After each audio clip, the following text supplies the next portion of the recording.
Welcome everyone. Welcome to our Week 7 preview. I'm your host, Frank Langella, and I'm riding solo, if you haven't noticed, obviously. No Mars tonight, unfortunately. Could not make the show. Has some matters that he had to take care of, but you got me, and I want to welcome you guys and appreciate you guys, as always, for tuning in. How is everyone doing? It's another week. We get to our final regular season week for Section 1 football in the Hudson Valley Football League, and it is playoff season. Teams have been eliminated trying to make upsets. Teams trying to get into the playoffs. So we got, so much going on here in this last week, and appreciate you guys for tuning in, as always. Flying solo this week. No Mars. Maybe he's running scared because I've been on a winning streak head-to-head with him. But we will continue without him. And as always, guys, haven't done so yet, make sure to hit that thumbs up, hit that sub button as you enter in. Anything you missed, don't worry, this will be posted on the channel. You guys can always go back and watch it, clip it, do whatever you need with it. And think about becoming a Patreon member, right? So we are, it helps our group. You can join for free, which is what you get updates, announcements. Also, if you're a paid member, you get some premium perks as well. But similar to what we've done last time, guys, we are going to be answering questions. A couple of questions that have been submitted, some a little bit spicy that I will probably want to dive into, and appreciate those that have sent in questions. We'll also answer questions from the chat. We'll then go into kind of the league outlook, how the standings are looking, from AA all the way down to the Hudson Valley Football League. Then we have our special guest, our interview, which this week, excited to welcome Jack Badner, the quarterback from Harrison. For obviously that really big game. And then we'll go into the game picks, right? So that's kind of the schedule, as you guys always know.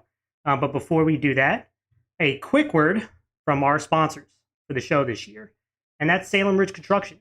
Are you or someone you know looking to remodel your home? Well, we have the perfect group to satisfy your needs. Salem Ridge Construction offers a wide array of remodeling services, from kitchen remodeling, bathroom remodeling, patio and deck building, as well as new construction for residential and commercial properties. They service folks across Westchester County, Fairfield County, New York City, and Bergen County. You want your home to reflect you, and Salem Ridge Construction are the perfect partners to achieve that.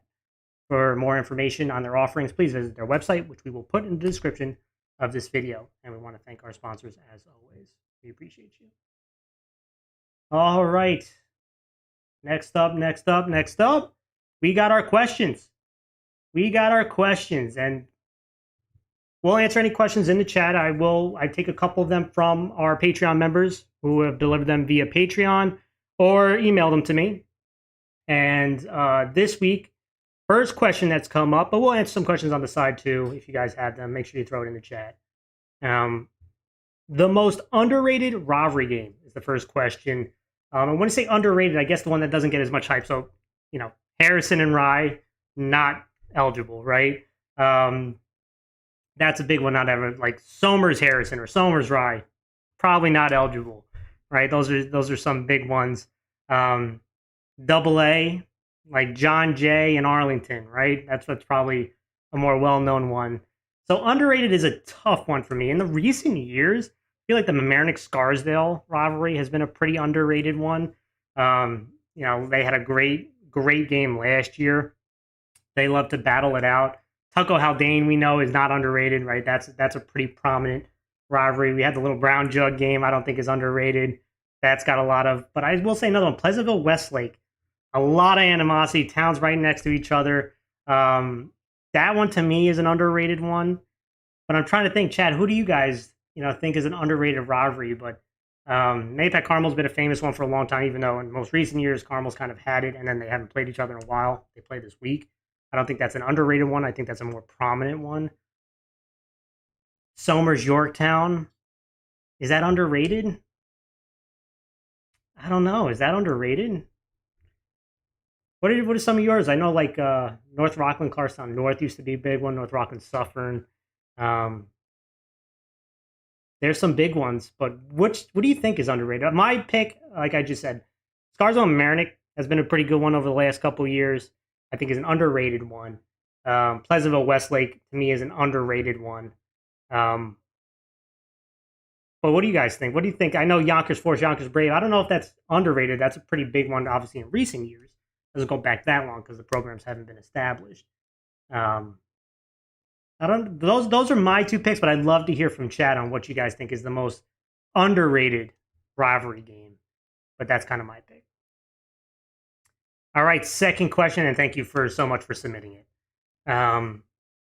Next question, and this I know is probably gonna be a spicy one, but I know you guys coming here. We're not afraid to answer tough questions, and the question that I got was, what are your thoughts on the Carmel football drama this year? Now I'm not sure if you've been watching the show religiously. A couple weeks ago, I made a comment about kind of how the Carmel football team has been facing multiple opponents, right? Opponent on the field and opponent off the field from their own administration. And so I probably sparked some interest there. And then obviously I just got this question. I'm not afraid of that. And I know, you guys come here to watch a show, and I like to keep it real with you. I like to be honest with you. I don't have agendas. I'm not like closely associated with a bunch of football programs. There's a respect matter there, right? And I have, there's coaches that have been friendly, and I always appreciate their support and the programs of support. And I like to keep it in a respectful manner, and also be honest and real with you. So I'm not afraid of this question, and my thoughts on the drama is twofold. The first one is this administration football program relationship that Carmel has. And I know some of you probably have seen the Lowhut article earlier this year that Coach Connolly was suspended the first couple games of the year for issues revolving around a summer football camp. And at first, it was a complaint about buses, right? The football program got buses. Some others had to carpool for a different sport, so they complained to administration.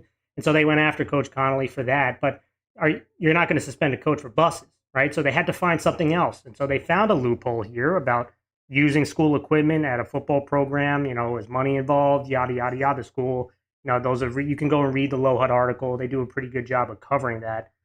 But when you go and looking and diagnosing for buses, and then you can't find anything to pin on the coach, so you got to find something else, that kind of feels like you're just trying to get the coach. And when you don't have your head coach for a couple games, that could be pretty devastating, especially to start the year. So let's just say coincidence, right? Administration got a complaint. They investigated it. They wanted to be fair, yada, yada. I don't buy it. But then all of a sudden they're looking to suspend another coach, right, for supposedly cursing on the practice field. And I know cursing, it's not a great thing, right? We don't, that's not what coaches should be wanting to do in front of the kids, right? You want to set a good example. But this is an emotional game, a competitive game, and sometimes cursing does happen. If you don't think it doesn't happen at all, I think it's a little naive. But they went after another coach, one of the best position coaches in the area when it comes to the coaching offense and defensive lines, defensive coordinator. And so they went after him, and they supposedly saying a curse on the football field. Say, coach, you can't go to practice until we investigate for saying a curse on the practice field, right? And so that's another thing. And then if it was a big deal, and when you suspend a coach, the team suffers. It's not just the coaching staff, right? The whole team suffers because they lose a coach. They use a valuable coach. They use someone who helps the kids get better. And while he's suspended, they don't invest. They're not investigating this. Like, weeks are going by and no one's investigating this. So it's like they just don't care. They just got what they wanted, at least from an appearance, to hurt the football program without making it an effort to resolve it. Right? So now it doesn't feel like coincidence. Now it feels like there's, whether it's superintendents, board members, a couple parents who know these people in power, are going after the football program. And it's disgusting behavior, in my opinion. Disgusting behavior. And maybe, any of those folks who want to reach out and tell me there's more context here, have at it, right? I'm all ears. I'm all open. But everything that I've heard It feels like a vindictive approach. I don't know what the truth is. I'm sure time will tell. They're looking for a new coach. But maybe want to look to beg Todd K to come back. Maybe they have someone else in mind. But this feels like a vindictive effort on this coaching staff and hurt the seniors and juniors and sophomores of this team. I mean, football has got 10 weeks, and you've made it more difficult. That's the first part on it. And so I hate that part of football. I hate that part of sports in high school with this political stuff, right? This, whatever power hungry stuff. I can't stand it. I've witnessed it before. I've experienced it before. I'm sure some of you watching this have known instances on your end, but I find it to be disgusting behavior. Don't know what the truth is about it. I'm sure time will tell, but it did no service for the coaches there who put in a lot of time. As if you're doing it the right way, guys, you're spending a lot of time to prepare for the season and to perform in the season. And the kids put in a lot of time, and you hurt both. So it doesn't feel like some of these administrators, board members, parents don't understand the consequences to some of their actions. And that's an unfortunate part. The other part to me is the team side, right? And I know the last couple of weeks have been a little rough for Carmel. We'll talk about it at the preview of the game. And I don't want to ramble on, but I don't have close ties to Carmel, right? I grew up in Mahopac. I played for Mahopac. I coached at Mahopac for years. I was an adversary for Carmel. My only ties, I don't have a close relationship to a ton of the coaches over there. I've talked to Coach Connolly at Media Day, and my interactions with him have always been pretty positive. But my only ties to Carmel, Janati Brutes, a couple years ago in 2022 season, Todd K's last full season as a head coach, they won the state title.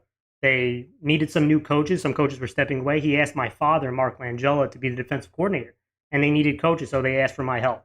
And so I went there to coach for the year, and we had a strong, successful season, went all the way, won the championship versus Mamaroneck.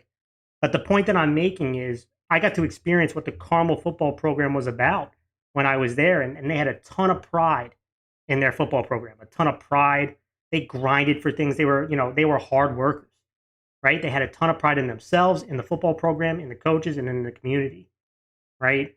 And, that's what I got a recognition. And when you go to their facilities, which Lo had mentioned, not strong. You go to their fields, you go to their weight room, everyone around them has more at their disposal than Carmel. And this is a group that went to multiple section titles, won multiple section titles. But it shows you the resilience that these players, these coaches, these teammates have. And now you go to this point, and it feels like the fight has been sucked out of them the last 2 weeks. And so I hope that they can rally. I hope the seniors and the coaches can rally because they have a very meaningful game this week we'll talk about. But to me, on the player side, don't lose that pride. Don't lose that pride in yourself, the football program, because there's no administrators that are between those lines once you get on that field. Coaches, there's no administrators once you get on that field in between those white lines. All right, so that's my thoughts on the drama.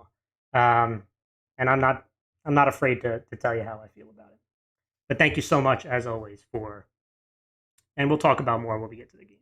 But that's my thoughts on it. I probably won't take more questions on it unless it's off. All right, guys. Next up, let's talk about standings. We are going to go from AA down to Hudson Valley Football League, and we're going to take a look at the standings. And let's start with AA. And there's still a lot of meaningful games in this one. When you look at the top, we'll start at Division 1, AAD1. You got John Jay's Fishkill, who's clinched the number 1 seed. Mamaroneck is sitting at second with Scarsdale and North Rockland right on there. I think Scarsdale's 4-2. It shouldn't be 5-1. And they're playing each other, right? So this is a big game for them. If Scarsdale were to win, it's going to create an interesting three-way tie between North Rockland, Scarsdale, and Mamaroneck. Which then we'll go into now instead of the head-to-heads, common opponents, points allowed, et cetera, et cetera. So that's going to be interesting there. North Rockland sitting there, but they have the tiebreaker over Scarsdale. So if Scarsdale loses, North Rockland clinches the 3rd, right? Scarsdale has the 4th. And then South and Arlington are pretty locked in. But if you look at the bottom there, North, New Rochelle, and Suffern, 7 out of the 8 teams get in from this division into the playoffs. New Rochelle and Suffern play each other.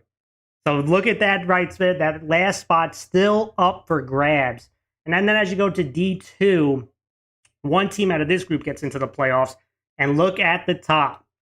Yonkers Force and Yonkers Brave. I don't think, and maybe Chad can tell me, there's not a Yonkers team that has gotten into the playoffs yet, and since these programs have been established, right? And so history could be made this week, and I think history is going to be made. One of these two teams are going to get in there for the Yonkers football, and I think that'd be a great moment. But which one? That's the question, right? Which one? Because unfortunately, White Plains, I think, has been eliminated. Mount Vernon, they're one win shy. They didn't get the forfeit. They're replaying East Rampost. They didn't get that extra league win. Ketchum got eliminated last week. So it's up to those top two right there. Super interesting in this one. Now we go to A. And A is also, when you look in, and now let's talk about the South League, the league on the right for A. And that top two, Ryan Harrison, we know that the game is being played this week. We obviously, that is our game of the week this week. They're battling for the number one seed, right? So the winner takes that number one seed. The loser is getting that second seed. Right below them, between North and Eastchester, Eastchester has the tiebreaker over North when they won last week. So Eastchester has been kind of locked into that third spot.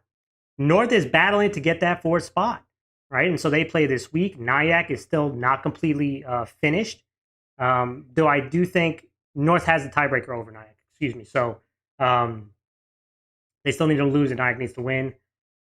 On the other side, Somers has clinched the number one spot. Yorktown, that has started off the season, I believe, 0-3, if I remember correctly. Look at where they have an opportunity to get the second seed here with a home playoff game. Followed up by Mapac, Brewster, tied at that third and fourth spot. Mapac has the tiebreaker over Brewster. Carmel's not eliminated, right? Carmel has a chance to get in. But you think about it, they have one win on the year. They still have a chance, and we'll talk about it in their game as well. But that is A. Then we go to B, which uses a Piner system, a mathematical formula, right? And so for those that understand, they're going to use in this, and kudos to Kevin Devaney for drawing this up after through 6 games, so heading into this week. So those scenarios are harder to do because the math is going to change after each week, right? But they use what's called a ratio, which is the win percentage that they have, plus the win percentage of the teams they beat minus the losing percentage to the teams they lost to. So you can see that that's a ratio. They create this ratio. Then they have this multiplier, which was based upon their preseason ranking, strength of schedule, etc. So they have the multiplier. That's how you generate the ratio, and that's how you get this index at the end. So I know there were some questions about how they come up with this. That is how it is. I always despise using math for football, right? Math's very important, right? It's good. Math is really important in society, but you don't want to use it to normally for standings. Right. So, but that is what's going on in B as well as C. And so this is B. Westlake sitting at the top right now, having a higher multiplier, which has helped them. Sleepy Hollow second, Ardsley third, Pelham fourth, Pearl River 5, Pleasantville 6, Nanuet 7, John Jay 8. And you might be wondering, why does John Jay with one win have that? Because of that. Look at, the multiplier is higher, the ratio, because of the teams that have played a much tougher schedule than a lot of teams this year. I think they've had the toughest schedule, actually. And so that's why they're there. But Hen, Hud, and Irvington right there. Irvington had that really tough loss last week. Hen, Hud's right at the 9 spot. You can see they're only separated by 2 points. Irvington to John Jay's by 4, right? So getting wins in this last week is going to be so important. Then we go to C, and all 7 teams get in, but obviously where you rank is going to determine whether you're home or not, right? And obviously getting those home playoff games are super important. The Bronx are sitting at the top, then Dobbs Ferry, Valhalla, Pud Valley. Those are the top right now. I'm using the same, followed by Hastings, Rhinebeck, and Woodlands. I feel like those top 4 have been pretty locked in here. I'm not even sure if Hastings wins. We'll get to change that, but we'll see, right? After the game, you redo all the formulas, and you show that again. So that's that. And then the Hudson Valley Football League, which the top 4 teams go. And you got Peekskill sitting at the top in Panis, and they are playing each other this week. That is for the league title. Tappan Z's playing Croton Harmon, but I think that game is canceled. So it's going to be, a forfeit. So Tappan Z's locked into the playoff spot. And then after that, Albertus, Magnus, and Greeley battling for the last spot they played this week. So ton of premium games going on this week, which is going to be really exciting football. But that's, guys, the standings right there. Talking a little bit about scenarios, going through all of them. So a bunch of good stuff there. And obviously, guys, if you have any questions, make sure you throw it into the chat. Make sure you hit that thumbs up, hit that sub button. And you guys are our best mouthpieces, our best marketing is you guys. We love hearing messages about how much you guys enjoy the show. It's been a huge pleasure, guys, and then your continued support and on helping us grow has been much appreciated. Because it's just us, right? We're just a small team, but wanted to bring coverage for all of you guys. So we always appreciate that support as we transition to our next segment, and that is our interview. All right. So our guest this week, I mentioned it at the top. Really excited. We have one of the biggest games this week. It's a rivalry week, kind of a lot of rivalry games this week. The schedule makers have done a good job of getting it as the last regular season week, and this one is the game, right? And someone to come here and talk about that is a young man who's had a really strong season for Harrison football, and that's their quarterback in Jack Badner. And I got to talk to him for a few minutes yesterday about himself, about the start of the year, and obviously about this game, and we want you to see. Joining us now, he is the quarterback of the Harrison football program. We want to welcome to the show Jack Badner. How are you, Jack? I'm good. Thank you for having me. Well, thank you for joining us. And first things first, I want to talk about you before we talk about what everyone's going to be talking about, which is the game. And, last year, you guys have a lot of people weren't sure they were expecting to see from Harrison this year, right? And they talked about a lot of kids graduating, a lot of 3-year starters graduating. And so some thought, maybe this is going to be a down year for Harrison, but you guys have come 5 wins, have an opportunity to win the league this upcoming week. And you specifically have really taken on a mantle of being one of the higher producers for this offense that has been the number 3 offense in the league. Talk about your growth from last year. What has kind of been a key factor for you taking a bigger role in this offense from last year, and your growth as being, a more productive passer and runner? Yeah, so obviously we lost some key guys from last year. But I think like specifically for myself, I've been able to, really connect with my receivers and build a much better relationship. We had a lot of, first year varsity guys last year, including myself. So, we were getting operated to like the speed and, this year taking that big step in year two. That's been huge. For me, I've gotten help from all my receivers. That includes Matt McCoy, Micah Briota, and then a little bit of a runner in the past few weeks, Jason Krupe, Marco Mauricio, of course. And yeah, of course, our offensive line, we had a bunch of guys that we lost last year. But I've been comfortable and I've been proud of the way that our new guys have stepped in and have been dialing it up front. So Now, one of your biggest aspects is both you use your legs and your arm. So, a question I have is, I know you guys do a lot of running, you guys do a lot of RPO stuff. Do you like running or you like throwing more? What is kind of your go? What is your favorite thing to do at the quarterback spot? I really just like doing everything, just like moving around, using my legs whenever I can. I really developed my arm, and improved on that since last year. So that's really opened up our offense a lot. Absolutely. And another thing I really like for you, Jack, is you're a multi-sport athlete, right? You're a basketball player, you're a lacrosse player, you play football. A lot of kids nowadays, I hear too much that, hey, they're thinking of specializing, right? Playing one sport, focusing on one sport. How's being a multi-sport athlete helped you, and whether it's football or just being an athlete overall? Yeah, I always like to keep myself busy. That's the main thing. So it's really fun playing 3 sports. I think it obviously helps with your footwork, your hand-eye coordination. So that helps me in all my sports really. And I've been doing, the 3-sport athlete thing since a young age. So It's great. kind of It's used to it now. awesome. Yeah. It's awesome. It's always great to hear. And well, now let's talk about this upcoming game. They call it the game, right? Harrison Rye. And for people outside of that, you know, the towns, they know it's a rivalry game, but explain to the audience here what this kind of game means for you guys, for the community. What is the hype behind the game for you? So yeah, there's obviously a lot of history around the game. I think our whole team knows that. Obviously, the town gets really involved. they're just really behind us and they back us up. There's I mean, I experienced it last year for the first time, thousands of fans, crazy environment. And to have it at home this year, I think that's huge, and I'm really excited for that. Let's talk about the Rye team, right? What do you see? Rye coming in undefeated, and what do you see from defensively that Rye does really well? Well, we know that they obviously like to bring a lot of pressure, stack the box. But we believe that our athletes can compete well with their athletes. Yeah, and we feel confident going into the game. Last question I have, Jack. What can Harrison do this weekend to give them an opportunity to win the game? I think we just have to stick to our fundamentals, not try to make it bigger than what it really is. You know, keep doing what we've been doing, just do it really well, and we feel confident in that. Well, thank you so much. This is Jack Badner, quarterback of Harrison. Thank you so much for joining the show and good luck this weekend. Thank you so much. Thank you so much for joining the show, Jack. And good luck this weekend. Yeah, really enjoy those. Obviously, interviews have been more prominent for us this year. We've been trying to take your guys' feedback on things you'd like to see, and interviewing players was one of them.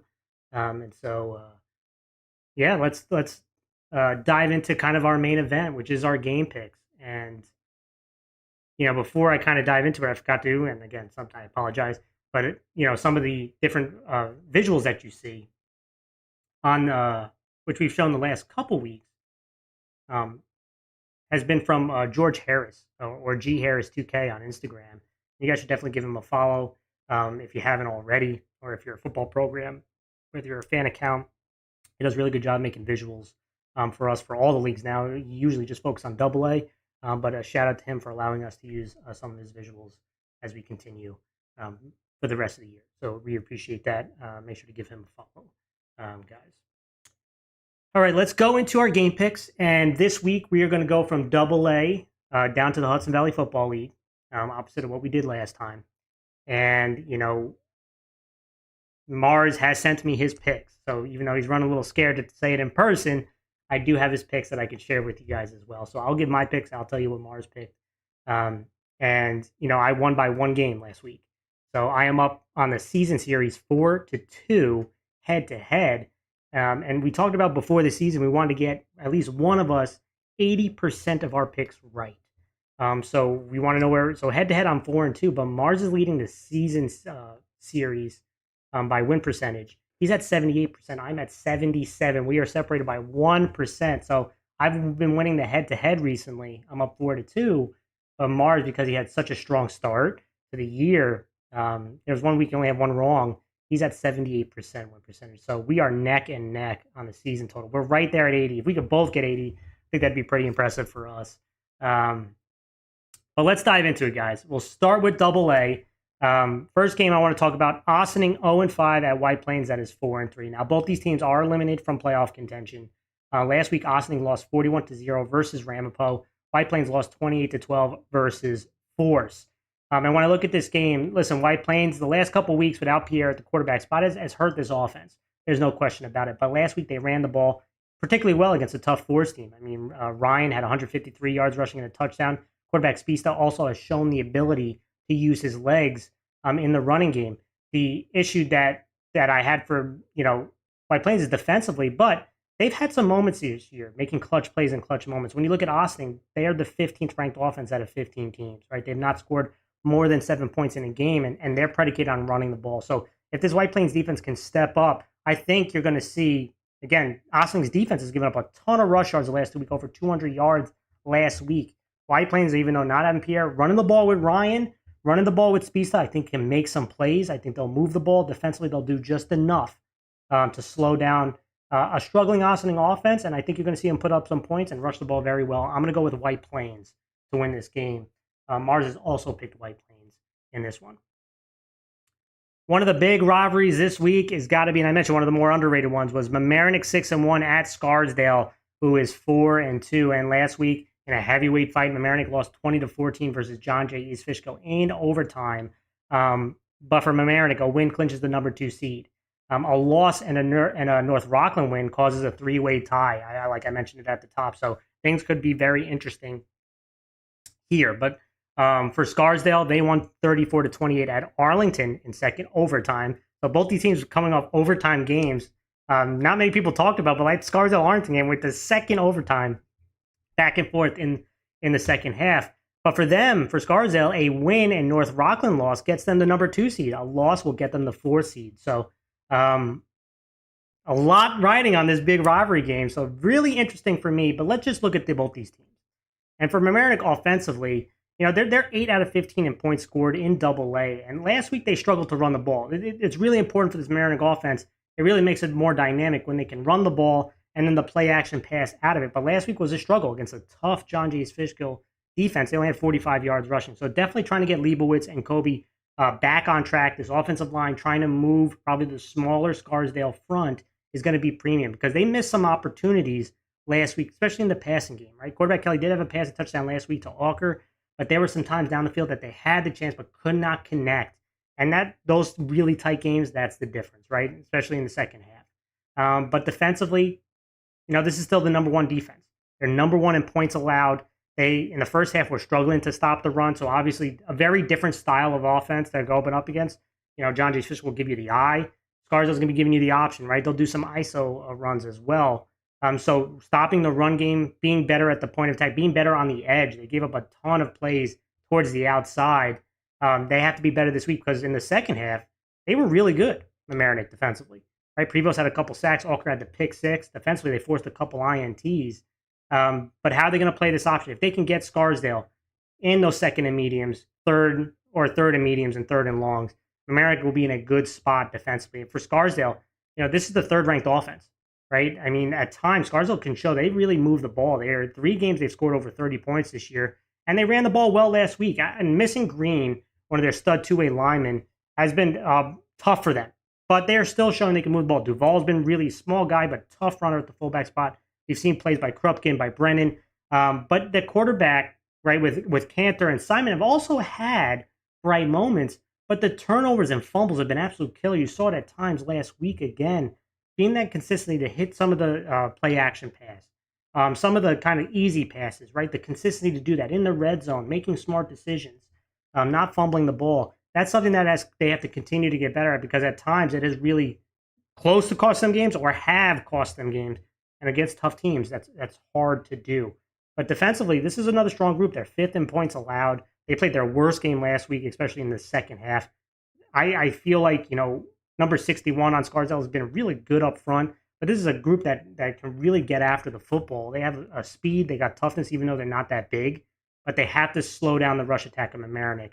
Kind of the similar formula that John Jay did.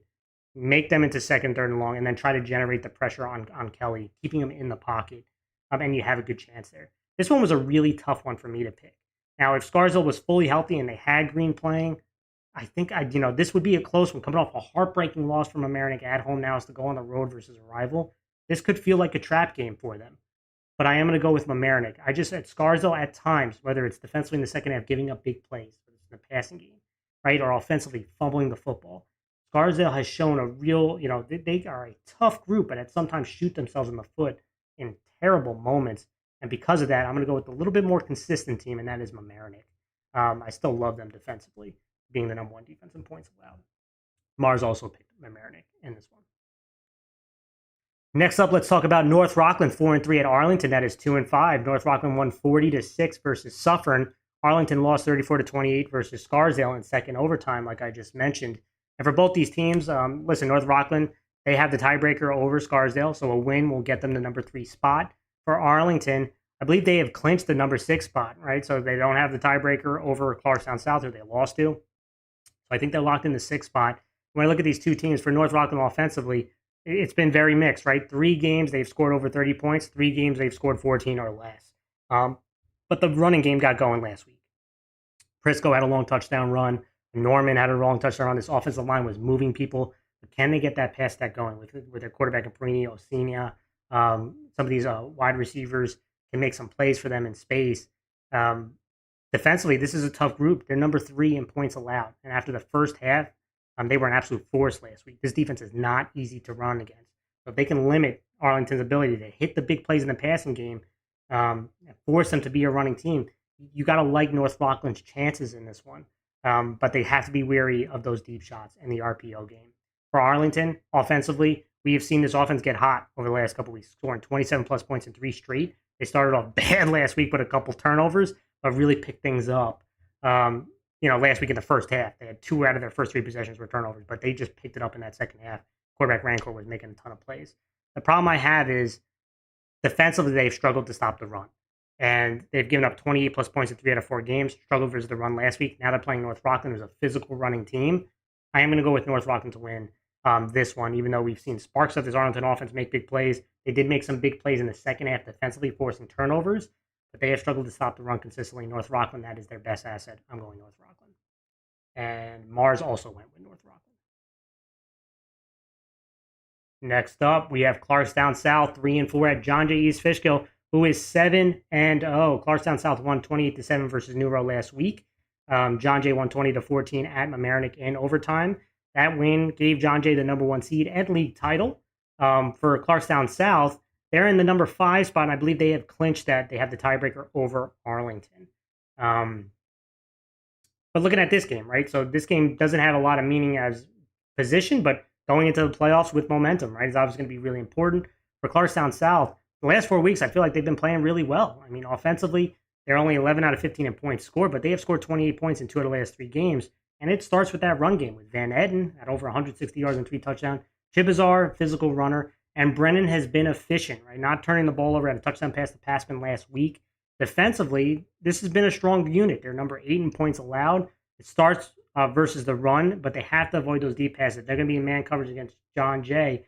They either have to get home to that quarterback quickly, or this secondary is going to have trouble going into man coverage. So interesting to see how they play with the secondary, especially off of their, John Jay loves the play action game, right? So that's going to be something big for them. As for John Jay, this is the number 1 offense, right? They have scored 4 games over 30 points, scored 20 plus points in every game this year. Last week in that first half, it was this offensive line. It was this physical rush attack that really took control with Cal Cogni. Was really good as a runner and a receiver last week. But in the, quarterback Lawrence was making some timely throws in that first half as well, right? So they were converting on 3rd down. They were running the ball effectively and really started the game dominant. In the second half, though, offensively, again, against a tough defense, right, the number 1 defense, they turned the ball over a little bit, right? So that's what got Mamaroneck back in the game. So avoiding those turnovers against a team trying to pull off the upset obviously is key, because if you just play your game, the play action game, I think could be really beneficial for them this week. It'll open things up for Johnson and Burko, who they didn't hit a ton of deep plays last week. This week, that can open up. Defensively, really like this unit. This is the number 2 defense in points allowed. Really good versus the run last week. For Livio, Alomar, Scavino, Procaccino, they were making plays. And again, if they can slow down the run and force South to be a passing team, I like their odds. I think that's what's going to happen at home. I'm going John Jay to win this one. Mars also has John Jay. All right, next up, we have Suffern 0-7 at New Rochelle, who's 1-6. And the winner of this game gets the number 7 seed, the last playoff spot. So obviously a huge game here. Suffern lost 40-6 at North Rockland last week. New Rochelle lost 28-7 at South. Again, looking at these 2 teams, the big thing to me is offensively, right? On offense, both these teams have struggled fumbling the ball. Both these teams have had a ton of time fumbling, negative plays, whether it's penalties, fumbled snaps, right? Things that have shot them in the foot, because both these offenses last week at times were moving the ball against some tough defenses, right? Quarterback Orlando and Cromwell were leading the way in that first half versus North Rockland, but then the same issues seem to rise up against them, right? Same thing with New Rochelle. They were running the ball last week pretty well early on with Morales and Zaccanino. Wide receiver Penn is a guy who can beat man coverage. But which team is not going to shoot themselves in the foot as much, right? When you look at defensively, though, Suffern is the number 15 defense out of 15 schools in AA. They allowed 28 plus points in each game. And so New Rochelle has had struggles defensively, stopping up the run. Gave up 200 yards last week. But I think they play a little bit more consistent defensively. And because of that, New Rochelle at home, I think New Rochelle gets the victory. And let me see. I think, Mars picked New Rochelle as well. Next up, we have Yonkers Brave, 5-1 at Mount Vernon, who is 2-3. Yonkers Brave last week had a bye week.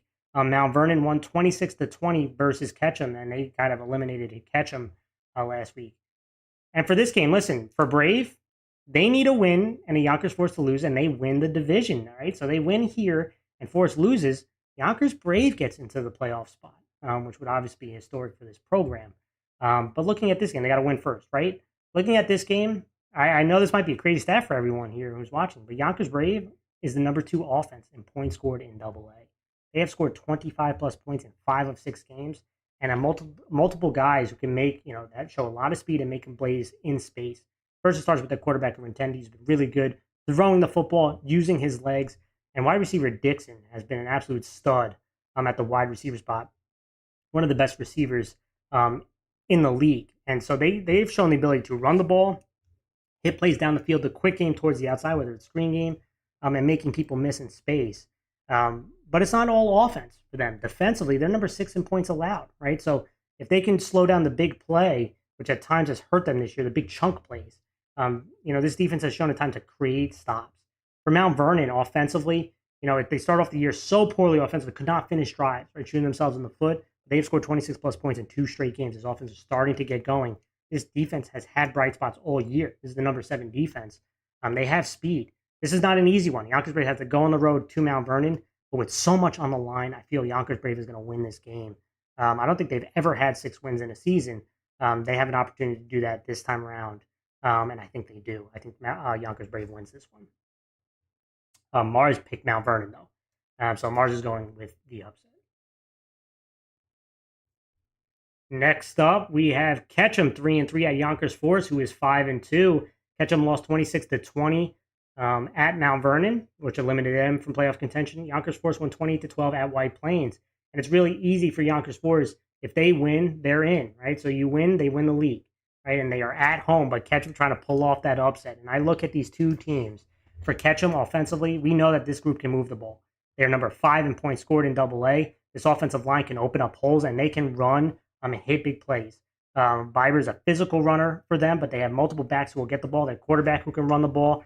So this is an offense that we've seen churn out a bunch of yards and put up some points throughout the year, and even had a chance last week, right? The problem is defensively, right? This is 11th defense out of 15 points. They've struggled at times to stop the run, and they've given up a ton of chunk plays themselves, right? So they've been in a ton of shootouts this year.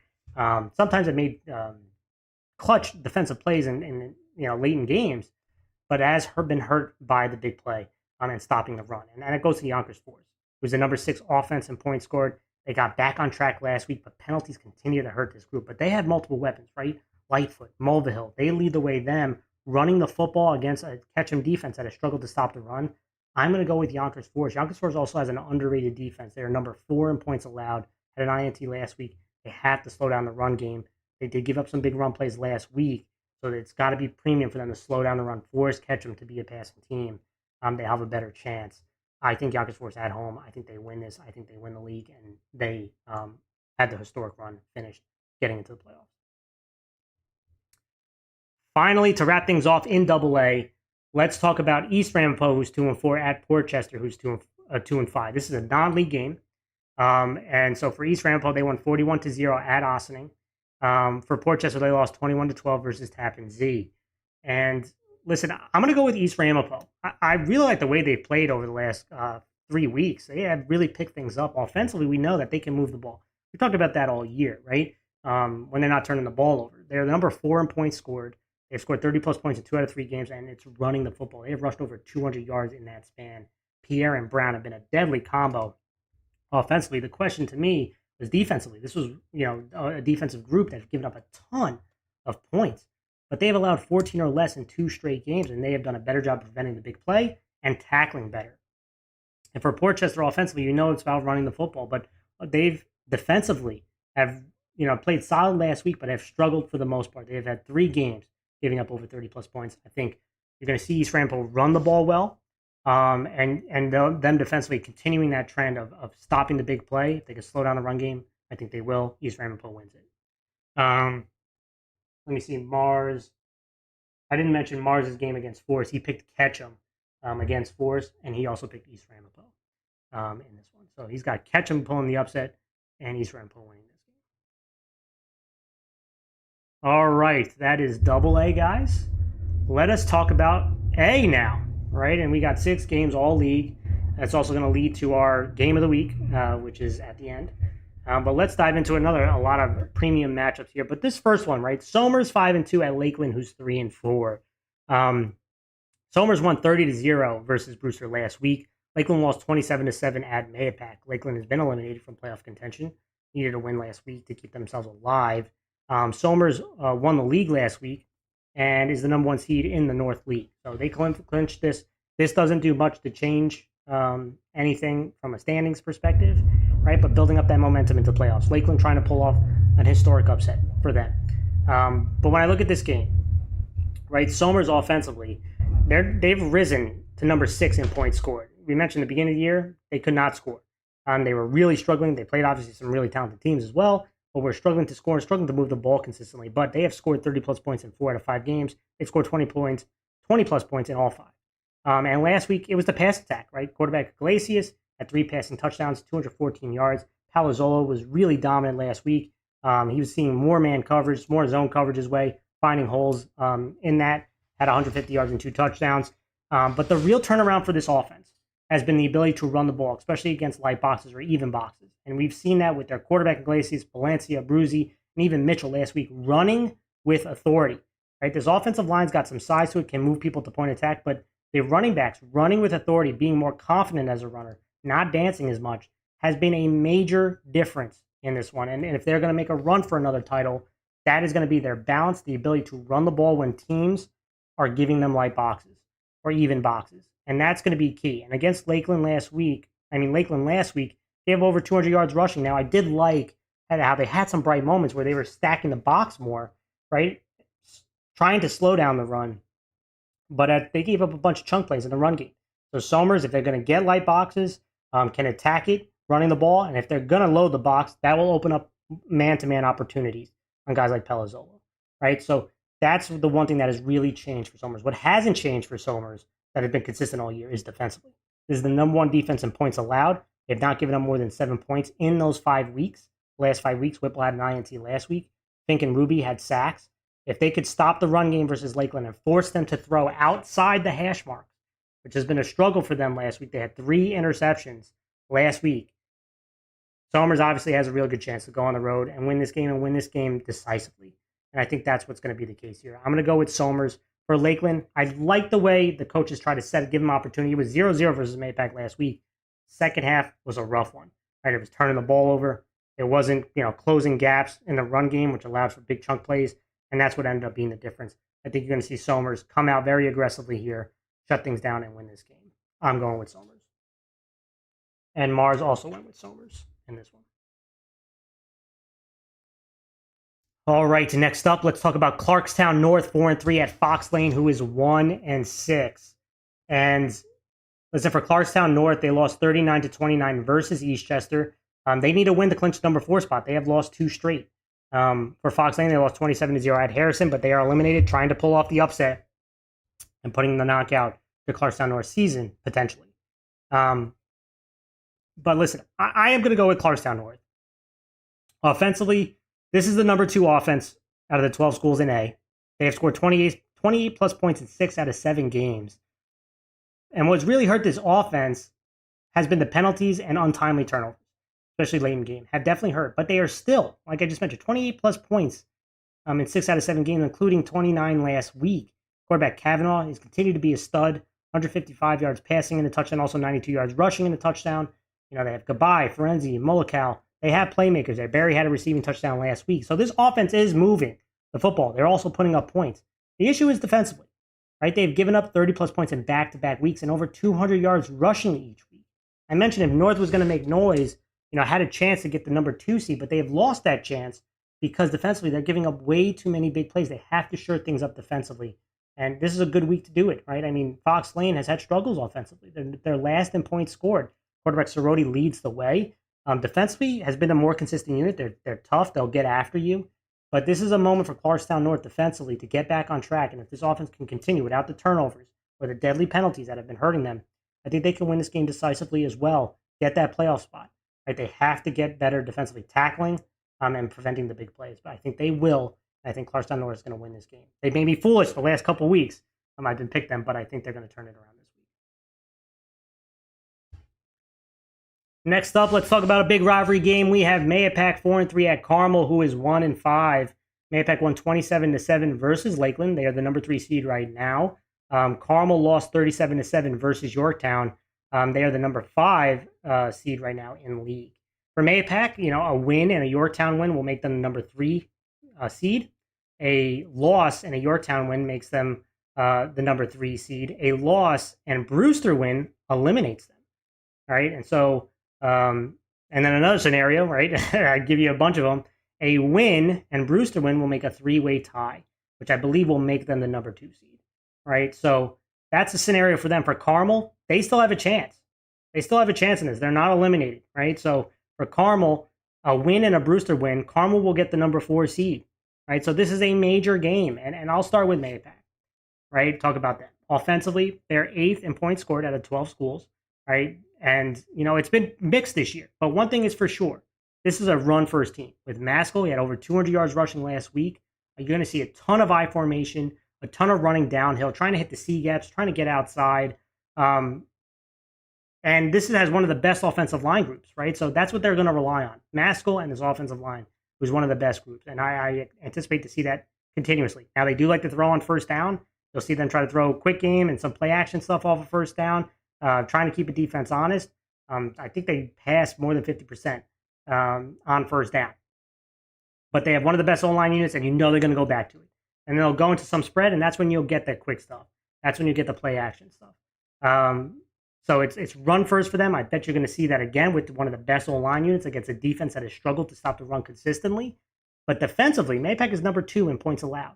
They have a big front 7. They're led by guys like Benta Vega, Trinchilla at the linebacker spot. And then in the secondary, have those playmakers in Maskell and LaRue. They had 3 INTs last week, this secondary, because, again, they're allowed to play aggressively the pass because they're tough to run against consistently, right, because of the size they have up front.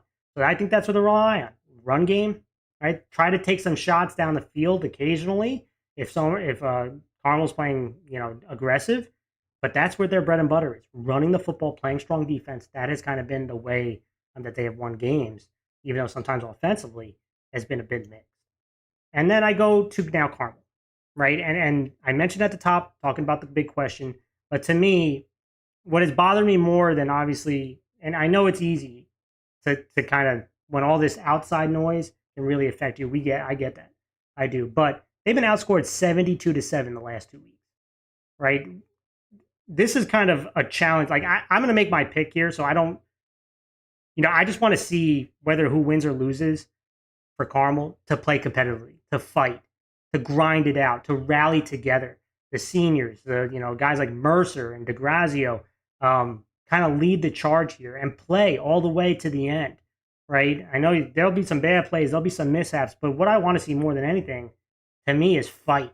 I want to see the coaches fight by putting a strong game plan together. I want to see the players fight by executing and fighting to the end, even through mistakes, even getting down. Fight all the way for 4 quarters.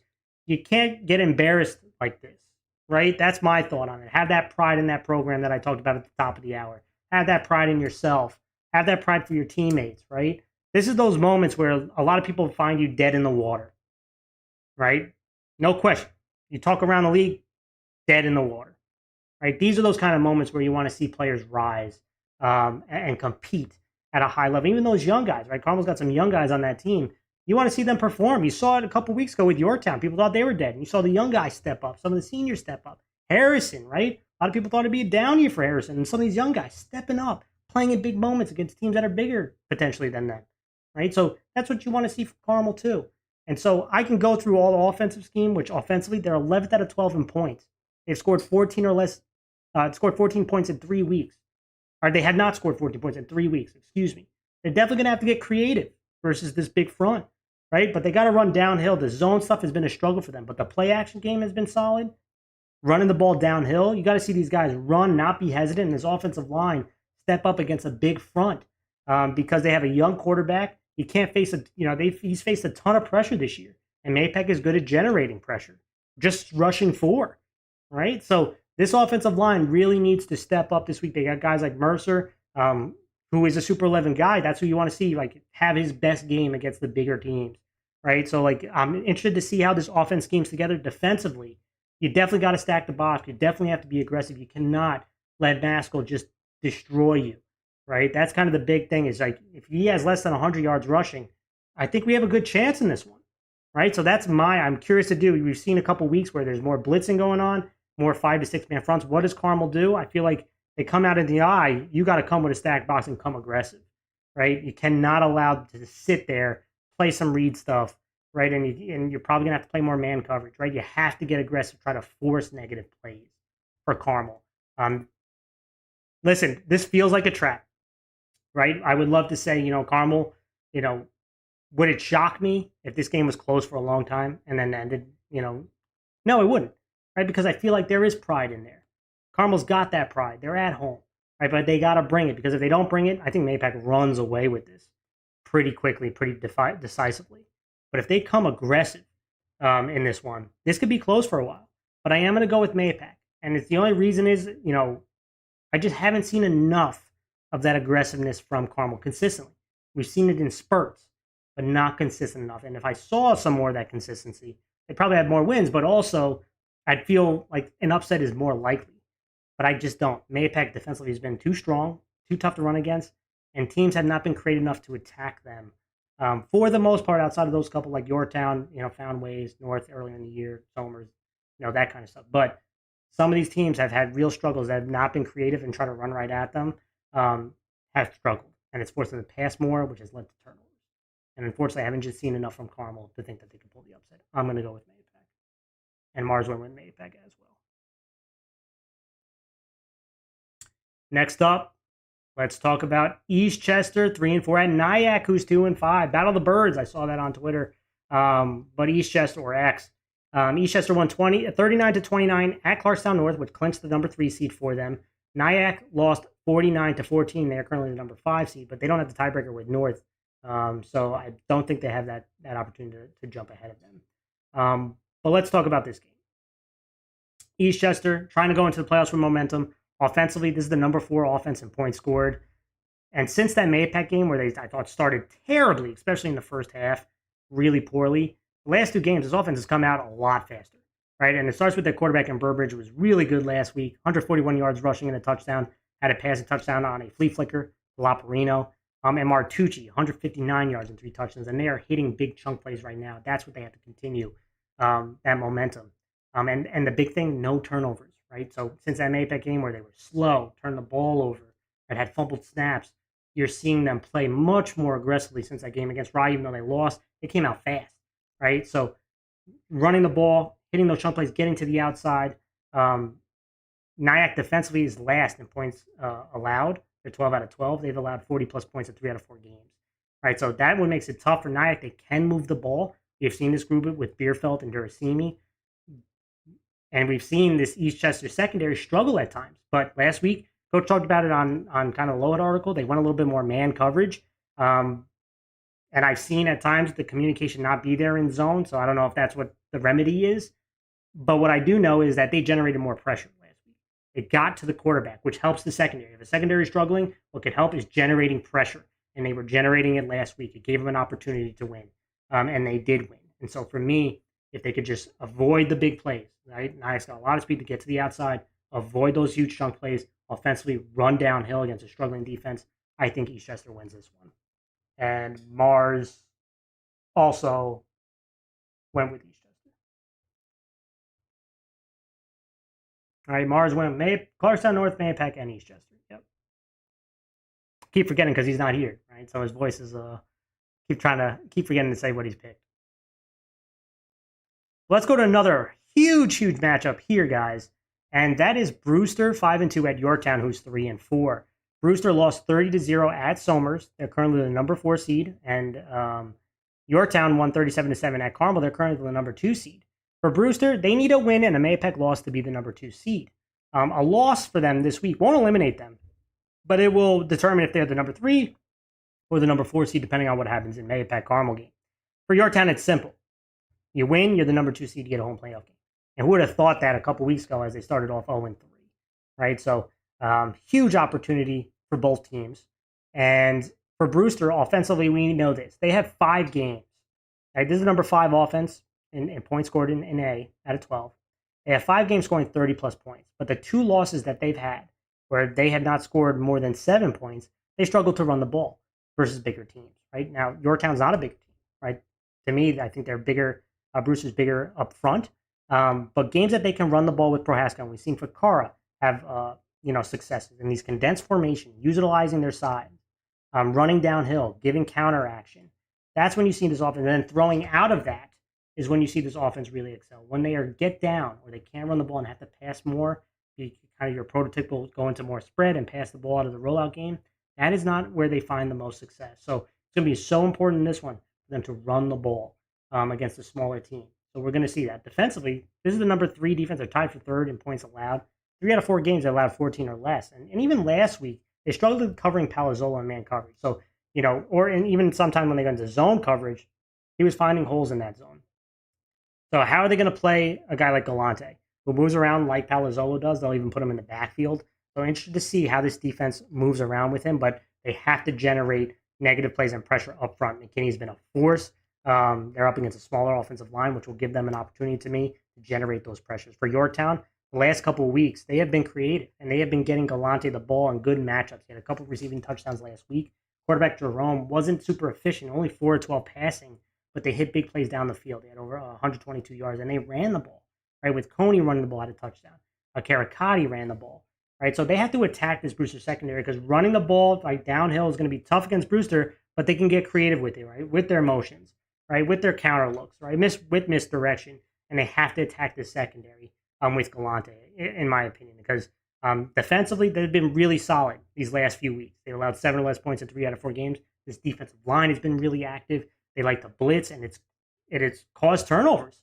So I'm expecting them to be very aggressive, but interested to see how they're going to play these condensed formations. They got to bring that pressure right. They can't let Brewster control things up front.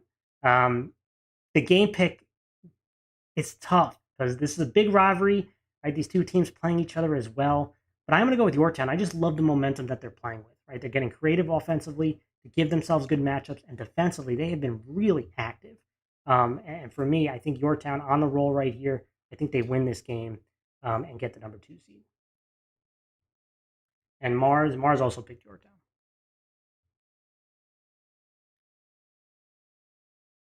Now, let's go to our game of the week. Our game of the week is in A this week, and it is the game. Rye 7-0 at Harrison, who's 5-2. Winner gets the number 1 seed and the South League title. And last week, and when you look at them historically, and before let me go into last week, when you look at them historically, Rye is 20-3 versus Harrison in these last 23 matchups. And they won 24-0 last year. Before that, though, Harrison has won 2 out of the last 3 games. Right. So, and I saw, Huskies _Garnett_football on Instagram. He's been tagging me in a bunch of stuff too, kind of going through the history of, and a cool follow there if you want to go through the history of this game, grabbing a bunch of, newspaper articles and stuff like that. But let's talk about these two teams. Rye won 49-14 versus Nyack last week. Harrison won 27-0 versus Fox Lane. And when you look at these matchups right here, and I'll do this Rye offense first. This is the number 1 offense in points scored. They've scored over 40-plus points in 4 straight games. Quarterback Miller, 9 of 12 passing last week. Didn't play a ton. 166 yards and 2 touchdowns. Also had a rushing touchdown.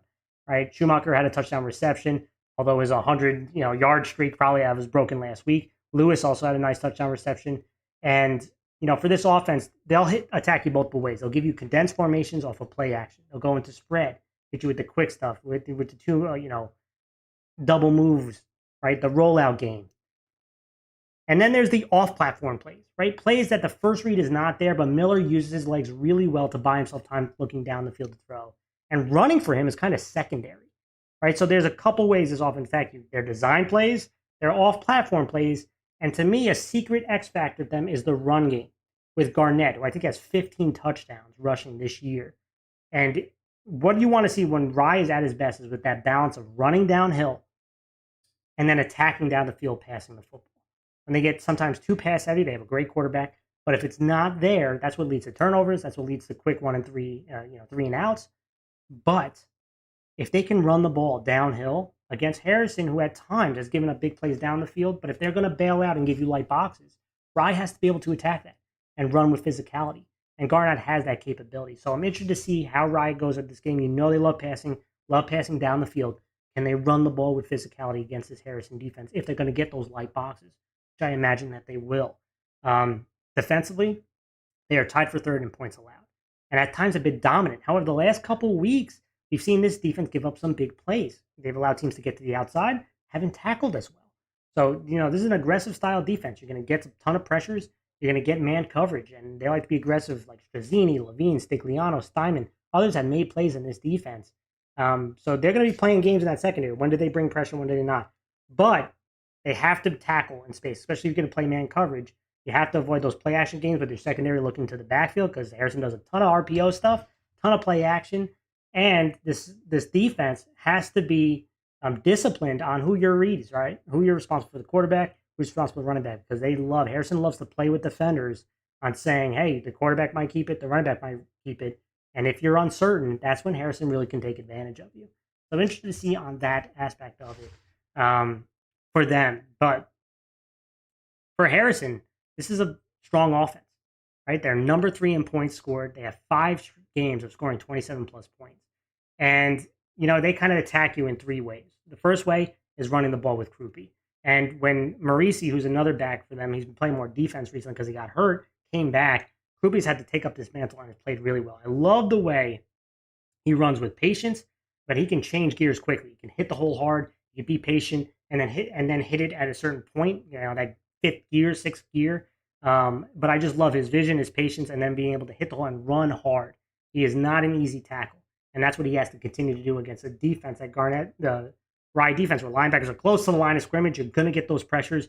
You got to be able to switch gears quickly, hit the hole quick, because those holes will not be there for long.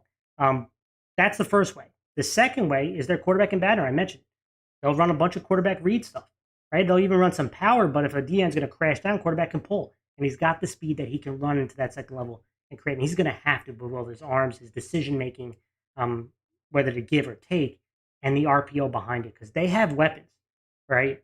Briota has been a real solid receiver for them. He's become in clutch moments as a receiver. You have McCoy, Salerno, Presto. They have guys in that second who have to win those man-to-man coverages. They're going to face a ton of it against this defense, especially on early downs, 1st and 10, second and mediums, right? Because Rye wants to be aggressive. They have to win those one-on-ones.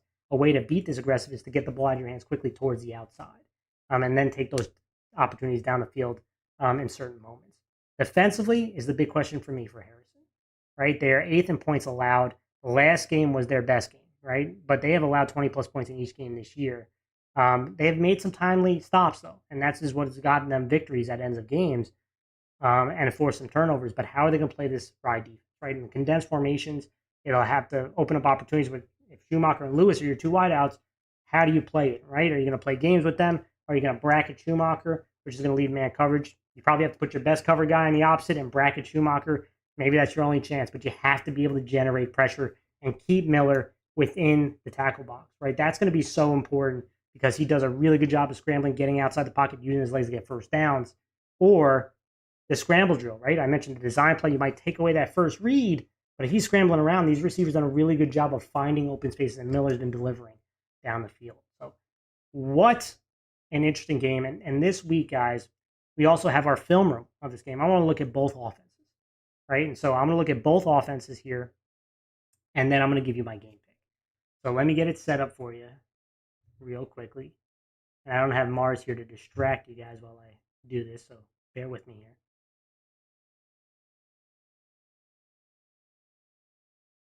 All right. So first things first, guys. I want to talk about Rye's offense, and then I'm going to go to Harrison's offense. So I'll show you both offenses and ways they kind of attack you and things that I really like watching about them. And I'll start again with kind of these planned designated routes, right? That Rye attacks you with. And to me, I love when they can get in these condensed formations and throw out of it because when you get in these condensed formations, it kind of reveals what the secondary is playing. You could see they got a tight end, they got an H-back in this formation. You could see the defense has multiple guys And you see that safety kind of sitting at the top, but he's in the box, right? He's in the box there, and you can see that the coverage. You got two guys on the bottom here with Schumacher, right? Because they're trying to bracket him. And you got one-on-one coverage at the top, right? So it's easy to see that. And so offensively, Rye's going to run a double move, a slant and go, right? And so Miller's done a really good job of delivering the football.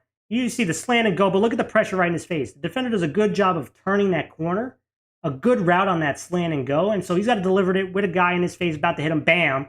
But a good route, and look at the ball right here, beautiful. Right? He stands in the pocket tough, delivers an absolutely beautiful throw. They identify where the man coverage. They believe other players can make plays outside of Schumacher, and they deliver it. I mentioned it, the design plays, throwing it out of condensed formations. That's when they're at their best, when they can run downhill, throw out of condensed formations. They'll go into the spread as well. Rollout game's been pretty strong. But the off-platform plays that Rye generates has been backbreakers for defense. And so you're going to see they had trips to the right. All right, and offensively, you can see the combination here. They have an out by Schumacher. They have a corner route. And then this number 3 receiver is doing a post over the middle. And they're going to have the other guys, tight end, running back, pass protect, right? So they're pass blocking. So the initial read here on the right, but you see defense does a good job creating pressure. And his first read, which he's trying to go to the corner route or the out, is taken away. The defense does a pretty solid job. And now the pressure is going to force Miller to scramble. And he's been so good at buying himself some time here. Watch him step up into the pocket. And you're going to see the receivers adjust. Right? He steps up to the pocket, buys some time. Receivers, look at them. Now they see the tight end who was pass blocking. All of a sudden, he's squeaking out. You see another receiver. They have two open receivers now because of that scramble drill. It is so difficult. You take away that first read. He uses his legs. Now there's a guy open. Look at him sling that right over the ref's head. Leads to a touchdown. These are the plays that are absolute back-breaking for a defense. You take away the first read, right? You generate that pressure.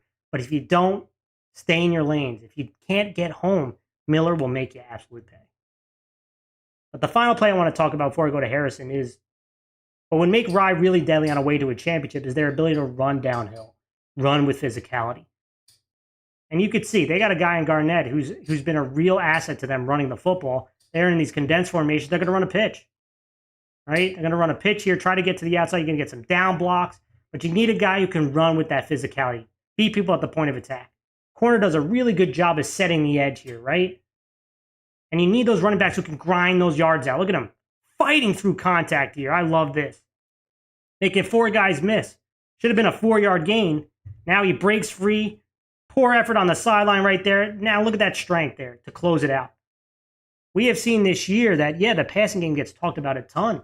But this rush attack, if they can be consistent with it running downhill, that balance between the rush attack and pass game could lead to a championship and a win this week. Then I go to Harrison. And I mentioned they'll attack it 3 ways. First way has been the emergence of this star running back in Krupe. Right? They're just going to run some power football here. Down blocks, you're going to see 2 linemen pull, but the quarterback has an option to pull the ball. So they want to put your edge players in a bind. And because the quarterback has that option, you can see the defensive end's hesitant here. So now he's going to give it. You pretty much took the defensive end out of the play. But look at the burst there by Krupe. He does a really good job. At times he'll be patient, and at times he'll hit the hole hard.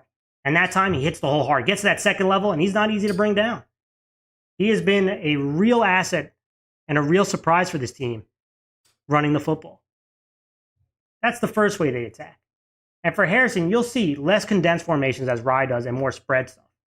And so you can see 3 receivers again, single receiver to the right. But the quarterback, also an option to run. And see, this time they're doing zone blocking. But a similar concept as the quarterback can hand it or take it. At this time, you see the defensive end crashing hard. He's coming down hard. So now the quarterback, okay, I can pull it. He pulls it, and watch, he's got quick feet too in Badner. Across the field leads to a big chunk play. So if you're aggressive with your DNs, the quarterback can hurt you. If you're not aggressive with your DNs, Krupe can hurt you. But then they do play action at the back end, the third option. You see trips again to the right, single receiver to the left. This time it's going to be play action. And because you see these similar plays, they're going to test the eyes of your secondary. Are they looking into the backfield? Look at that. Linebacker stepping up. Edge player stepping up. Now it's going to put your safety in a bind right here. He jumps this first slant. Now the second slant's open. There's a miscommunication here. Defensive backs got called looking to the backfield. Banner being able to deliver, finding, being decisive, finding the right read, and some of these weapons. There's a reason Harrison's got this potent offense, and it's attacking multiple ways. Running back, quarterback, play action.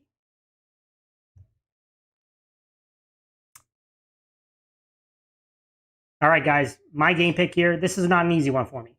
Whenever you get these two teams to play, ton of emotion, ton of aggressiveness. Sometimes you got to throw the record book out the window. But I just know when these two teams play at their absolute best, I think Rye is a little better. I'm going to go with Rye to win this game. And Mars also picked Rye.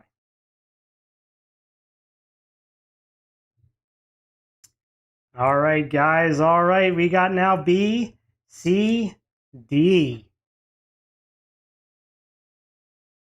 All right. We're going to keep it going, guys. Thank you so much, as always. If you haven't done so yet, make sure to hit that thumbs up, hit that sub button. We appreciate you guys' support. But let us continue. And we're going to run through these games pretty quickly. First one up, we have Putt Valley 3-4 at Ardsley, who's 4-2. Putt Valley lost 35-6 at Nanuet. They're currently number 4 seed in C. Ardsley won 56-28 versus John Jay Cross River. They're the number 3 seed in B. And for this game, listen, I'm going to go with Ardsley. Offensively, they're the number 6 offense out of the 22 BCD schools. They have scored 28 plus points in 3 straight games, and they have been running the ball really well. Dulcine is over 190 yards in back-to-back weeks. Kaplan's made play with his arm and his legs. If they can limit turnovers, it was great to see Francis back, who's made plays. Christie, Calkins. This offense is starting to take shape, but it all starts with running the ball. For Putt Valley last week, they struggled to stop the run the last couple of weeks. They have forced turnovers that kept them in games, but they have struggled to run the ball. They struggled to stop the run, excuse me. And for defensively, Ardsley, they've had highs and lows, but they have forced a bunch of turnovers the last couple weeks. If they can get ahead of Putt Valley, force Putt Valley to throw the ball a little bit more than they're accustomed to, that's when Ardsley, I think, has a real good chance. I think they will. I'm going to go with Ardsley. And Mars also went with Ardsley. Next up, we have Bronxville 6-0 at Valhalla, who's 3-3. Bronxville won 49-21 versus Tucco. They're number 1 seed in C. Valhalla won 25-19 versus Byram Hills. They're currently number 3 in C. So a big C matchup. And for this one, Bronxville, they've been so impressive to me. I'm going to go with Bronxville here. They have the number 2 offense in points scored. They've scored over 40 points in 4 straight games. This offensive line is probably one of the best units out of all the BCD. I'm going to say that I think they are the best unit out of all the BCD schools. They have run for over 200 yards in multiple weeks. Formato has been an absolute beast, a workhorse for this offense. Had over 300 total yards last week and 4 touchdowns. But quarterback McMurray has also been a key factor in this one. He had a great game last week, throwing it down the field, had 3 touchdowns, and you guys had Freeman, Heathwood, Moore making plays. This is also the number 2 defense. I know they gave up a ton of rush yards not a ton, but they gave up a good amount of rush yards last week. Wasn't their best game, but they have playmakers in that front 7. They need to slow down Foyset if they can and force some of these other guys to make big plays. I think they have a good chance here. For Valhalla, we know Foyset was a beast last week, 277 yards and 3 touchdowns. They have Peshin, Dean, and Talley as playmakers.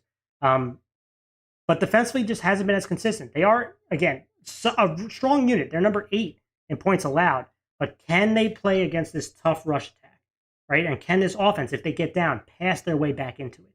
I'm not sure that they can. I am going to go with Bronxville to win. And Mars also went with Bronxville. Next up, we have Edgemont 1-6 at Sleepy Hollow, who is 6-1.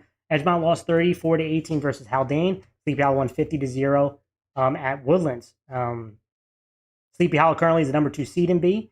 Edgemont is on the outside looking in for B currently. And listen, for Sleepy Hollow, they have not had more than 6 wins in over 10 years since 2012. And I just think Sleepy Hollow is on too much of a roll right now. I'm going to go with Sleepy Hollow. I think Edgemont defensively has had some nice moments, right? They're number 19 in points allowed, a little bit more consistent than their offense.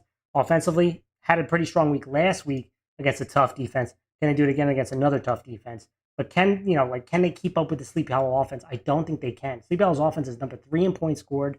They've scored 40 plus in 3 straight games. Richardson, what a tremendous year he is having. He has over 1,000 yards, had 3 touchdowns last week running, including he had 4 touchdowns total. And what a year, for him, missing last 2 years due to season-ending injuries. He's been an absolute beast. And we've seen Bowen and Onway make big plays each and every week between those two guys attacking down the field. Some ridiculous catches, circus catches. Defensively, though, they're underrated. This is number 4 defense. They've allowed 14 less in 4 straight games. Meyer had a pick 6 last week. Sleepy Hollow at home, too much on a roll. I'm going Sleepy Hollow. And Mars went with Sleepy Hollow as well. A really good matchup this week is Westlake 5-1 at Dobbs Ferry, who's 5-1. Westlake won 44-18 versus Hen Hud last week. Dobbs Ferry won 41-12 at Hastings. Westlake is number 1 right now in B. Dobbs Ferry is number 2 in C. And for Westlake, this is the number 4 offense. And for Dobbs Ferry, they're the number 1 offense. 2 high-powered offenses who run the ball very well. For Westlake, though, they've scored 40-plus points in 4 out of 5 games. And this is without Hud last week, who, again, don't know his status, but he is a big two-way player for them. But DeNapoli, he's been probably one of the leading MVP and Offensive Player of the Year candidates this year in B. 196 yards and 3 touchdowns. Pippo and Meyer have picked up the load as well due to the injuries, and they have to run downhill versus a smaller Dobbs team for 2 reasons. Control the clock, number 1, and number 2, that is their bread and butter. If they have to pass the ball, that's not really their thing, although they've had some moments. But this offensive line for Westlake is also one of the better units out of the BCD schools.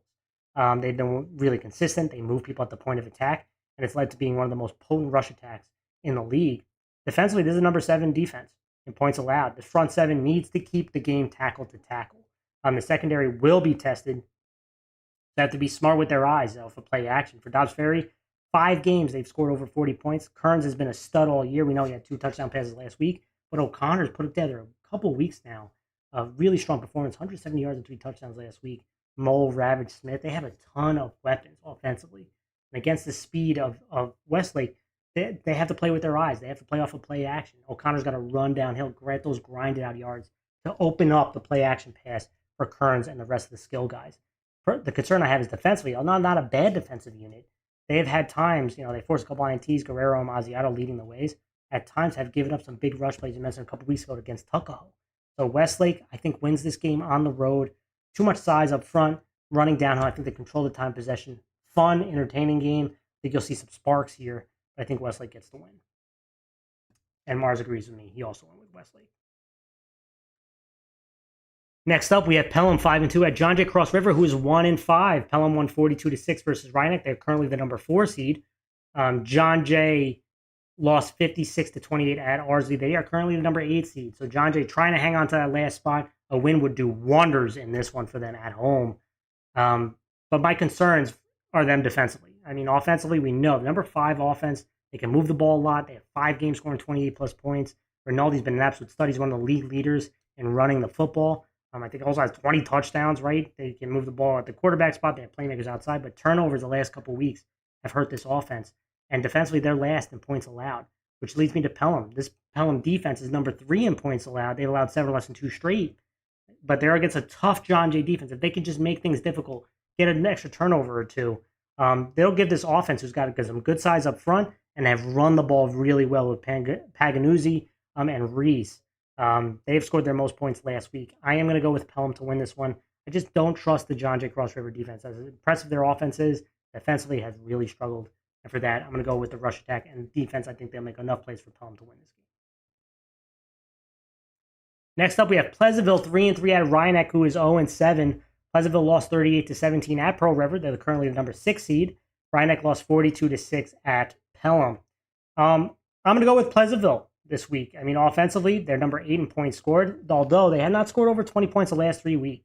But they have weapons. Quarterback Rizzi, Hazinski, Barreto, Deerstein, Feeney.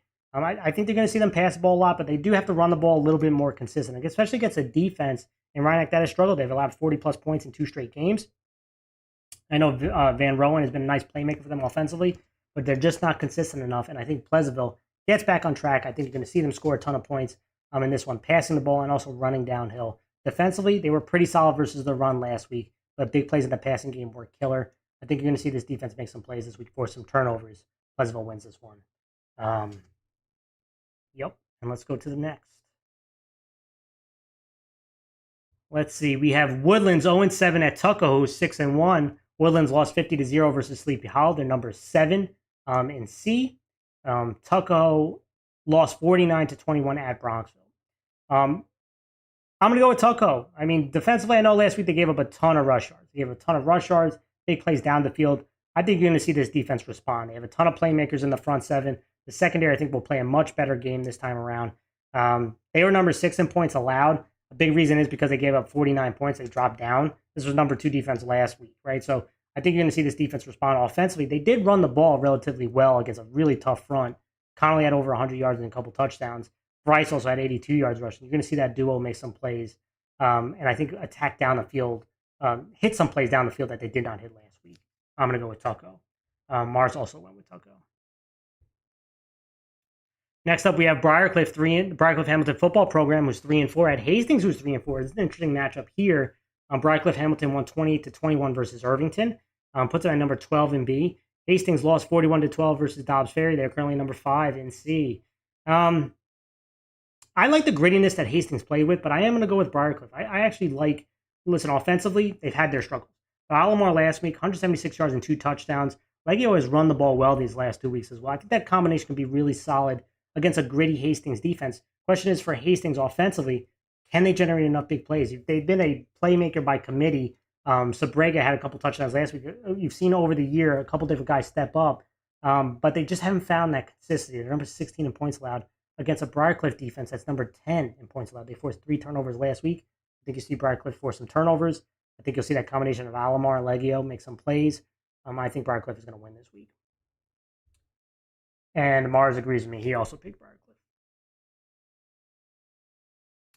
Next up, one of the big rivalries. We got the Little Brown Jug game between Pearl River 4-3 and Nanuet, who is 2-4. And looking historically at this game, Nanuet is 18-5 in the last 23 games, but Pearl River has won the last 2 matchups. But both these games over the last 2 years have been decided by 3 points or less. I'm anticipating another close game in this one. But Pearl River won 38-17 versus Pleasantville last week. Makes them the number 5th seed in B. Nanuet won 35-6 versus Putt Valley. I think they're number 7 in B, if I recall correctly. And listen, for Nanuet, it's about defense, man. I mean, they're the number 5 defense in points allowed. They've allowed 14 less than 3 straight. If they can limit the big plays in the passing game and just don't allow Mahoney to get outside of them, they'll have opportunities. This defense can generate pressure. They had 3 sacks last week. But the question offensively, they ran the ball really well. Can they continue to do that? Pearl River at times played pretty good defense in the second half against the run last week. Can they do that consistently? Nanuet ran the ball with Diffley, Diadamo, Disquite. Each had a rushing touchdown, which will open things up in their play action game. But for Pearl River offensively, they did not run the ball great last week, right? Mahoney is a big playmaker. He had a really nice kick return touchdown. Couldn't get him to that second level much last week. Only had 40-something yards rushing total. But the passing game with Lanise, he was sensational throwing the ball down the field. Had 4 passing touchdowns. Cal Brenner had all 4 of those receiving touchdowns. Fitzgerald has been a playmaker for them. If they could just slow down the run, they gave up over 100 yards last week, which is better than 2 weeks ago, giving up way over 200 yards rushing. They can limit the rush game. Guys like Matthews and Fitzgerald being playmakers for them. I think you're going to see Pearl River win for the 3rd time on the road. I think it'll be close. I think Pearl River hitting some plays down the field will be the difference in this one. I'm going to go with Pearl River to win. Next up, we have Byram Hills, 2-5 at Haldane, who is 6-1.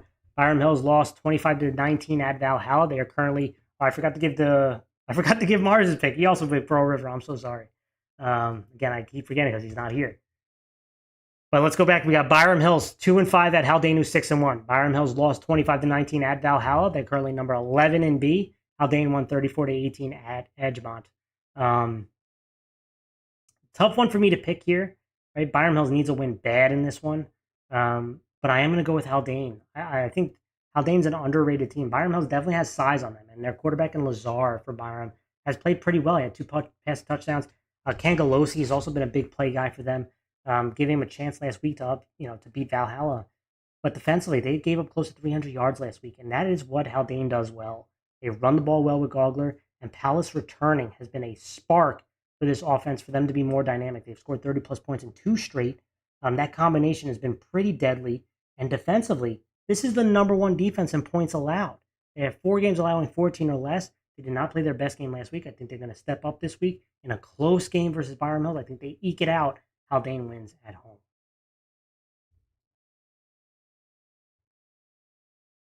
Next up, last one for the BCD is Hen Hut 3-4 at Irvington, who is 4 and 3. Hen Hud lost 44 to 18 at Westlake. They're currently number 9 in B. Irvington lost 28 to 21 at Briarcliff. They're 10. Both the teams need a win bad in this one. But I'm going to go with Hen Hud. I mean, they're tied for 10th in points scored. Right? We know Parkey's a big play guy. He had a kick return touchdown, over 100-yard rushing touchdown. Quarterback Womack has made some plays to Kennedy Brown. This offense can move the ball. For Irvington, they didn't play a terribly bad game last week defensively. They're number 9 in points allowed, but they have given up a bunch of big chunk plays in their losses. And so Parkey's is a big play waiting to happen. The question I have is on the other end. Irvington, we have seen this offense go up and down the field on people. 13th in points scored, but turnovers had been an issue. Last week was, to me, the big reason they lost. Right? They had 3 last week, including one that was a pick 6. That was the difference. If Hen Hud can force a couple turnovers, which Irvington has done, I think you're going to see Hen Hud win this game. The secondary will no doubt be tested, but I do think you're going to see Hen Hud, I think, in a high-scoring game, win this game by a big play or two by Parkey's. Also, Mars for Byram Hills at Haldane, Mars has picked Byram Hills, and for Hen Hud at Irvington, Mars has picked Hen Hud. So we're split on those two. Last but not least, we are going to go to the Hudson Valley Football League, and let me pull up their schedule as well. And one game, the Tappan Zee versus Croton Harmon, I believe that is going to be a forfeit. Tappan Zee will get that victory if it is. And I also picked the East Ramapo Portchester. So we got 2 games to pick here, 2 massive games when it comes to playoff implications. First one being Albertus Magnus, 4-3 at Greeley, who's 3-4. Albertus Magnus won by forfeit last week. The winner of this game gets the final playoff spot in the Hudson Valley Football League. Greeley lost 40 to 28 at Panis. This is a tough game for me to pick because Albertus Magnus offensively has been really strong. They're number 2 in points scored in Hudson Valley Football League. They've scored 26 plus in 3 out of 4 games, and they can throw the ball. You've seen Miller, McGinnis be valuable weapons for them making big plays. Defensively, at times have struggled to stop the run, no question, but they fight. They get after it. For Greeley, they got down really early last week, which has forced them to pass the ball more times. And you saw Barr make some plays, Kim have a touchdown, Weinstein had a rush touchdown, but they gave up 5 sacks. So offensively, they want to run the ball, dictate terms, play action pass out of that. But unfortunately, defensively, they had their worst game of the year last week. Right, and gave up a ton of big plays in the passing game on 3rd down. They did force a couple turnovers, but defensively gave up big chunk plays on 3rd down, special teams. This is the number 2 defense in points allowed. And if they could play some strong defense, they'd give themselves a real chance here. Greeley is at home. I love the way Albertus Magnus has fought and grinded this year. In the last few weeks have been really, really strong. But I think Greeley is going to win this game in a gritty game, back and forth game. I think they make just enough plays, and defensively they have to rebound after the tough week last week. I think they do. And I think you're going to see them win this game. Mars also picked Greeley. Last but not least, guys. Peekskill, 6-1 at Panis, that's 5-1. And a huge matchup because this winner gets the number 1 seed and the league title. Peekskill won 36-12 versus Poughkeepsie last week. And Panis won 40-28 versus Greeley. And boy, this is, again, for Peekskill, they are the number 1 defense in points allowed. The last 2 weeks, they've allowed 14 or less points, up against the number 1 offense in Panis out of the 8 schools in the Hudson Valley Football League. So you've seen the number 1 defense, there's the number 1 offense, ton of sparks in this one. For Peekskill, defensively, they are a pressure defense. They force a ton of negative plays and force a ton of turnovers because they get after you. They're going to blitz. They're going to bring a ton of heat. So if you're just dropping back to pass, your offensive line is really going to be tested. But Panis runs the ball well. Doherty had over 130 yards rushing the touchdown. Makuta was really good. And an X factor for this team is Solomon, where you saw his speed as both a receiver and as a return man. If they can beat that initial, get the ball out of their hands quickly out on the edge and use their speed here, they have a chance. Or running downhill, right? That's another way to counteract this blitzing defense is if you're running off tackle, right? As long as you don't allow for too much penetration, you wash down that penetration, it'll give Panis a chance. But Peekskill running the ball has been really solid themselves offensively. They've scored 30-plus points in 3 out of 4 games. Quarterback Preston made plays last week, but guys like Jacob, Smith, Smythe, Williams, multiple guys running the football against a Panis defense that they have to stop the run. If they could stop it, force Peekskill to be a passing team. They had 5 sacks last week. right? They can generate that pressure. This one was really tough, but I am going to go with Peekskill. I just love the way that they're playing complementary football, running the ball, generating big plays, and defensively forcing those turnovers, causing those negative plays on their end. They love to get to the outside, Peekskill, because of that speed. Defensively, they love to generate those negative plays, get you behind the trenches. This has been tough because I could see this go either way. Panis is also at home, but Peekskill, I think, is just too hot right now, playing too well. I think Peekskill is going to win the game. Mars also picked Peekskill to win. All right, guys. Thank you guys so much. That was our show. Had a ton of fun talking football with you guys. This is our last regular season show. And so going forward, we're just going to be focusing on the playoff games. So the teams that are not playoff, we're not going to be spending time on the show picking them. But yeah, that's going to be it for us this week. I'm hoping Mars can be back next week, but we'll have a show regardless. But thank you guys, as always, for watching. Thank you guys for your support, as always. We really do appreciate it. Make sure you hit that thumbs up, hit that sub button if you haven't yet already.